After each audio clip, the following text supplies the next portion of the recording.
क्या करे, माताओं को तो सोना दिखता है तो फिर माँ तो सोना भूल ही जाती है कि नहीं। सोना दिख जाए, कोई कहे सोने का सिक्का मिल रहा है, सोना मिलने वाला है, फिर तो 2 रात सोना भी छोड़ दे, क्योंकि सोना मिल रहा है, समझ रहे ना, गोल्ड मिल रहा है तो फिर सोना भी एक किनारे, हमें सोना चाहिए। ऐसा ही एक सेठ था, सोने के लिए पागल था। सोने के लिए नहीं, आप जैसे शिवरात्रि सोने के लिए पागल है ऐसे नहीं, वो तो सोने के लिए यानी गोल्ड के लिए पागल था। एक पता नहीं दिमाग में उसके भूत चढ़ा था कि वो सोचता था जो चाहे हो जाए, पूरे विश्व की, पूरे देश की, पूरे नगर की जितनी संभव हो पूरी संपत्ति, और संपत्ति भी मात्र धन पैसा रूप नहीं, सोने रूप, जितना नगर में सोना हो, जितना देश में सोना हो, पूरा सोना, उससे कई अधिक गुना सोना मेरे घर में होना चाहिए, मेरे घर में होना चाहिए। मात्र एक धुन सोना सोना सोना सोना सोना, और सोने के चक्कर में वो सोना भूल चुका था। दिन हो रात हो जब चाहे, बस उसे एक ही धुन चढ़ी थी, जो हो सब कुछ सोना मेरे घर में हो, सब कुछ सोना मेरे घर में हो, जो सामग्री हो मेरे घर में सोने की हो। क्या करूं क्या करूं, किसी की बात वो शायद उसने सुन ली, अखिलेश पंडित जी जैसे कोई पंडित प्रवचन कर रहे थे, उसने सुना धर्म करने से सब कुछ प्राप्त होता है, उसने ठान लिया भगवान की आराधना करने से, भगवान की पूजा पाठ करने से व्यक्ति को संसार में सब कुछ प्राप्त हो सकता है। बस इतनी सी सुननी थी सेठ को, इतनी सी सुननी थी सेठ को। अब तो और उसका पागलपन, लोभ कषाय ऐसी परिणत हो गई, भगवान की पूजा, भगवान की आराधना भी शुरू हो गई। पर मां किस लिए?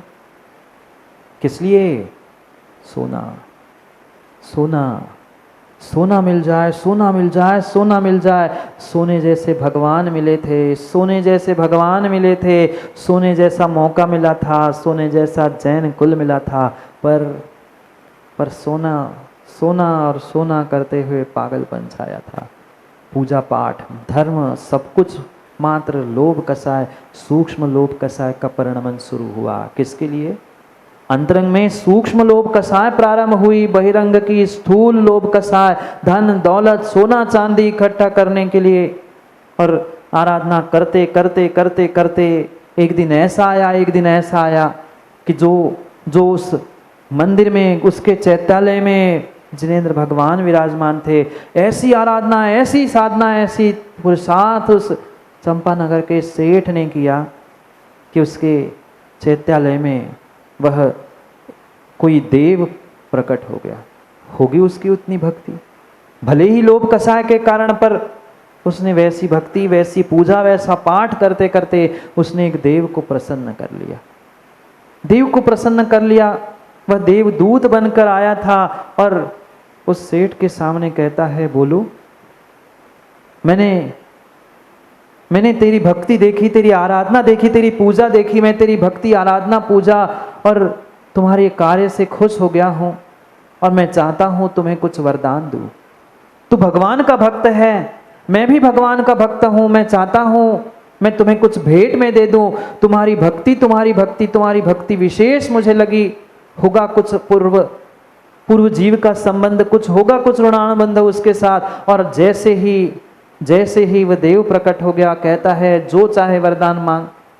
अब सेठ विचार में पड़ गया कि कैसे मांगू, सोने की मोहरें मांगू कि सोने से जड़े हुए, हीरे जवाहरात से जड़े हुए सोने के गहने मांगू, कि सोने के बिस्किट, सोने की ईंट, सोने की क्या मांगू जिससे सबसे अधिक सोना मेरे घर में हो। वो विचार कर रहा था, क्या करूं। इतने में उसको दिमाग में विचार आ गया और कहता है, हे देवदूत, मुझे कुछ नहीं चाहिए, मात्र इतना वरदान दे दो, जिस वस्तु को मैं हाथ लगाऊं वो वस्तु सोने की हो जाए। क्या मांगा?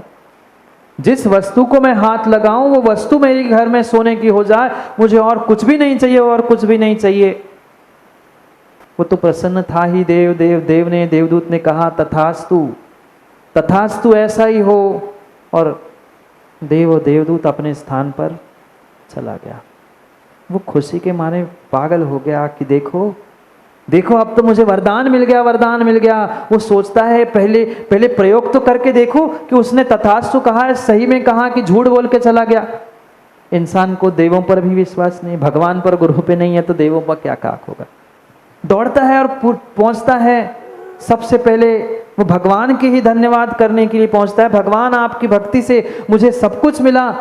और जैसे ही भगवान की उस प्रतिमा को स्पर्श करता है, प्रतिमा भी सोने की हो जाती है।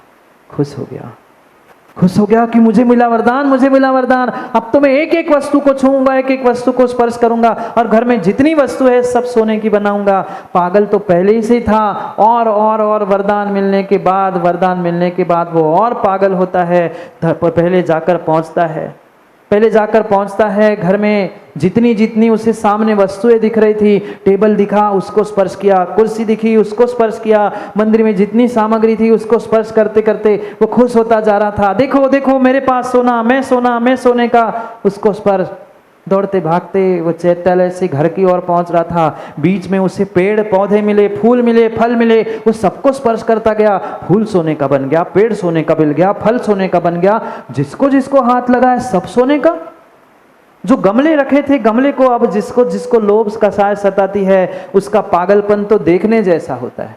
दुनिया से मत पूछो, अपने आप से पूछो। जब अच्छा व्यापार चलता है, अच्छी दुकान चलती है, तब क्या दिखता है? तब क्या दिखता है? ना आगे दिखता है, ना पीछे दिखता है, ना भूख दिखती है, ना प्यास दिखती है, ना धर्म दिखता है, ना मंदिर दिखता है, मात्र धन दिखता है, मात्र धन दिखता है। आने दो, आने दो, आने दो, जितना आ रहा है उतना आने दो। फिर तो सब कुछ व्यक्ति भूल जाता है। वो भी पागल भूल गया था, वो भी पागल भूल गया था कि मुझे तुम्हें वरदान मिला है, पर थोड़ा विवेक रखता।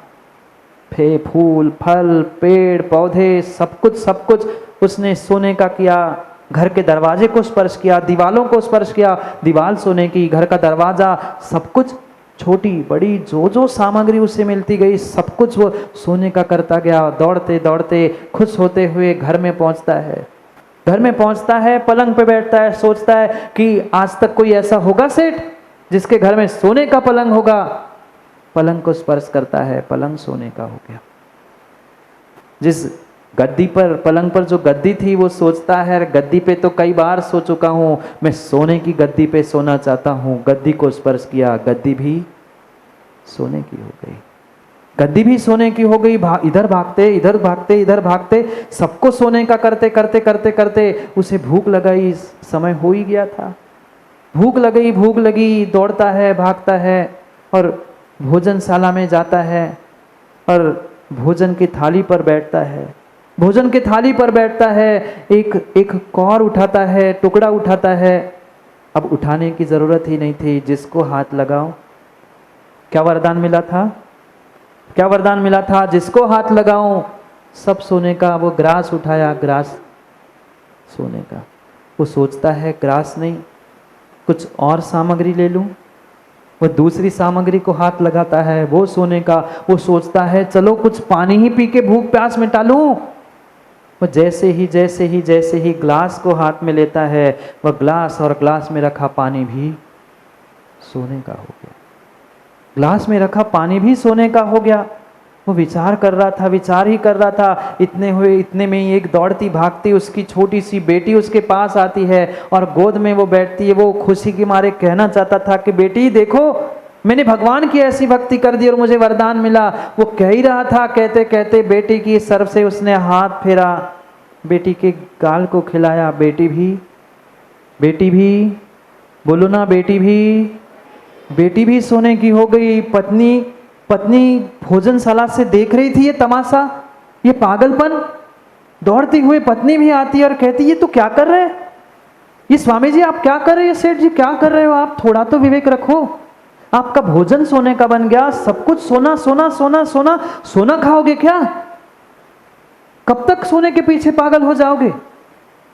अब सच्चाई कोई सामने आके कहे और गुस्सा ना हो, ऐसा मां हो ही नहीं सकता। पत्नी तो सच्चाई बता रही थी, पत्नी तो उसको विवेक जागृत करने का प्रयास कर रही थी। थोड़ा तो समझो।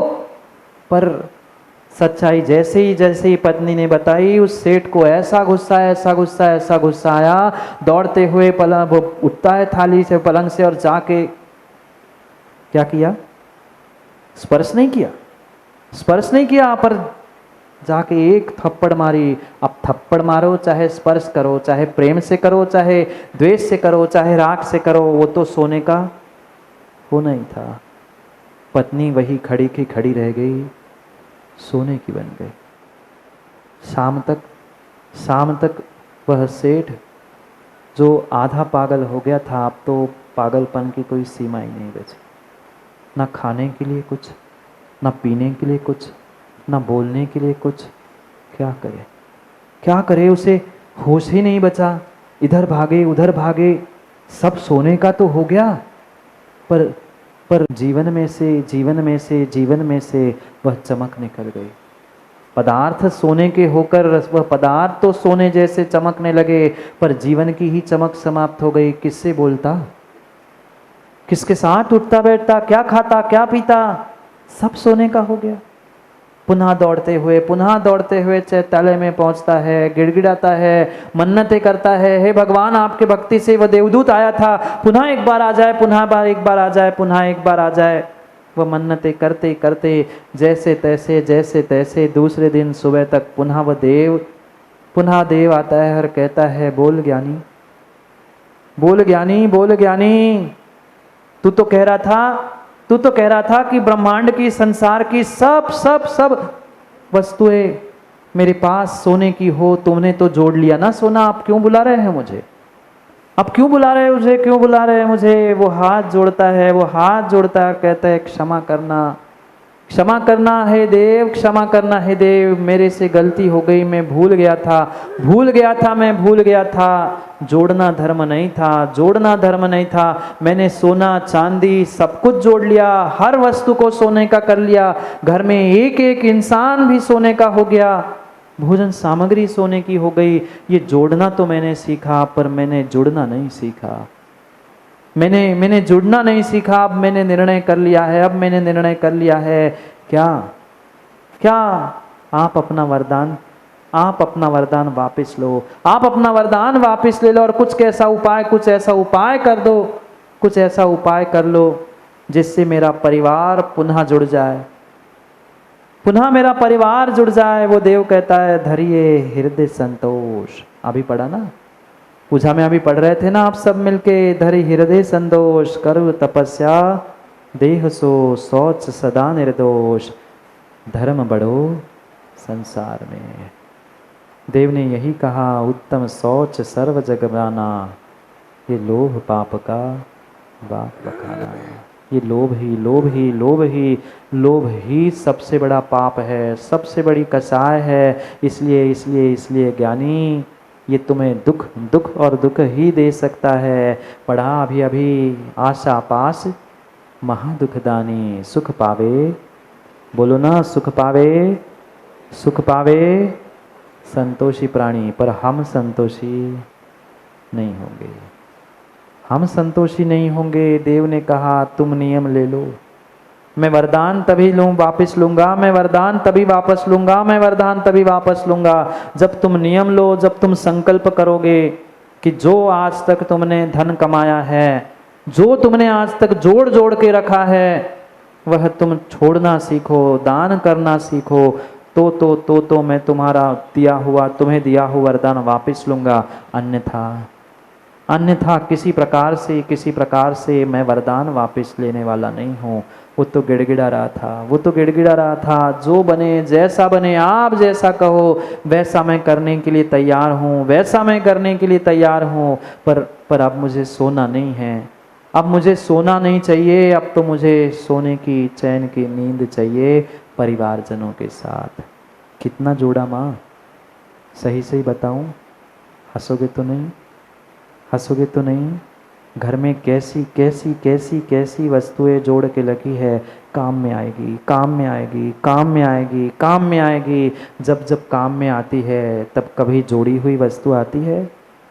बोलो ना, कभी नहीं आई, कभी नहीं आई, कभी नहीं आई। घर में सामग्री में प्रयोग करते करते माँ भोजनशाला में धोखे से चम्मच टूट गई, फेंक दी। पहले ही समझ गए आप लोग। घर में टूटी चम्मच आपने फेंक दी, बोलो हाँ। नहीं फेंकी, नहीं फेंकी, नहीं फेंकी। कोई सोने चांदी की चम्मच नहीं थी, कोई सोने चांदी की चम्मच नहीं थी, पर इतनी ज्ञानी, इतनी ज्ञानी, इतनी लोभी, इतनी लोभी, इतनी लोभी माँ है। आपकी नहीं कह रहा हूं, जो करता है उनकी कह रहा हूं। आप तो दूध के धुले सभी, आपके घर में नहीं कह रहा हूं। अभी तो सुनो तो वो टूटी चम्मच भी, जो टूटी चम्मच की आगे की बड़ी है ना, वो चाय के डिब्बे में और पीछे की इलायची की डिब्बी में चल रही है अभी तक। सोने चांदी की चम्मच थी, लाखों करोड़ों की चम्मच थी, 2-5 रुपए की चम्मच, पर फिर भी काम में आएगी, काम में आएगी, काम में आएगी, काम में आएगी। और कह दूं, इतनी धन संपदा, इतनी धन संपदा घर में है, इतनी धन संपदा घर में है कि रोज सेठों नया पोंछा घर में लाकर पोंछ कर फेंक दो तो कम ना पड़े। फिर भी फटी चड्डी और फटी बनियान पोछे के रूप में घर में आती है। अब ना बोलो ना माताओं। इतना धन, इतनी संपत्ति है, रोज नया पोंछा लाकर भी फेंक दे तो कम ना पड़े पैसे, पर फिर भी फटी चड्डी संभाल के रखो, पोंछा के काम आ जाएगी, पैर पोंछने काम आ जाएगी, रखो। ये लोभ कसाय चल रही है, लोभ कसाय चल रही है, लोभ कसाय चल रही है। चड्डी तो चड्डी, जो पसीने से भरी बनियान है ना, उसको भी कई माताएं घर में वो कह दूं, अब रहन दो। माँ कह रही कह तो दो, हमें तो सुधरने है ही नहीं, आप तो कह दो, हमें तो जो करना है करना है, आप तो कहते रहो। ऐसी भी माताएं हमने देखी, वो फटी हुई पुरानी बनियान भी उसके टुकड़े करते हुए रोटी के डिब्बे में नीचे रख देते हैं, रोटी का पानी और वह सब उसमें सूख जाए। फटी बनियान और फटी चड्डी भी संभाल के रखी है। हमें लोभ कसाय बिल्कुल नहीं, हम तो बिल्कुल नहीं करते। अब बोलो कैसी परिणति है। ब्रश आप लोग करते, ब्रश करते आप लोग? ब्रश करते करते ब्रश टूट गया और माँ को पता चल जाए ब्रश टूट गया है, माँ फेंक दोगे ना? बोलो ना हाँ। नहीं फेंकेगी माँ, नहीं फेंकेगी। आगे का टूटा हुआ अलग कर देगी, वो पीछे का संभाल के रखा है। कोई पूछे तो कहती है कि वो भी तो काम में आएगा, काम में दांत मतलब ब्रश करने काम आए ना आए, पर नाड़ी में, पैजामे में नाड़ी डालने के तो ब्रश का पीछे का टुकड़ा ही तो काम में आता है। ये मत पूछना नीरज जी कि महाराज क्या क्या देखते हो, आसमान से टपका नहीं हो। ये मत पूछना क्या क्या देखते हो और क्या क्या कहते हो। कोई राम जी आसमान से टपक के नहीं आया हूँ, मैं आप ही जैसे घर परिवार से निकल के आया हूँ। यही स्थिति है, कोई कम कोई ज़्यादा, पर सबके घरों में, परिवार में और अपने भीतर भी लोभ की यही परिणति है। बोलो ना नहीं है।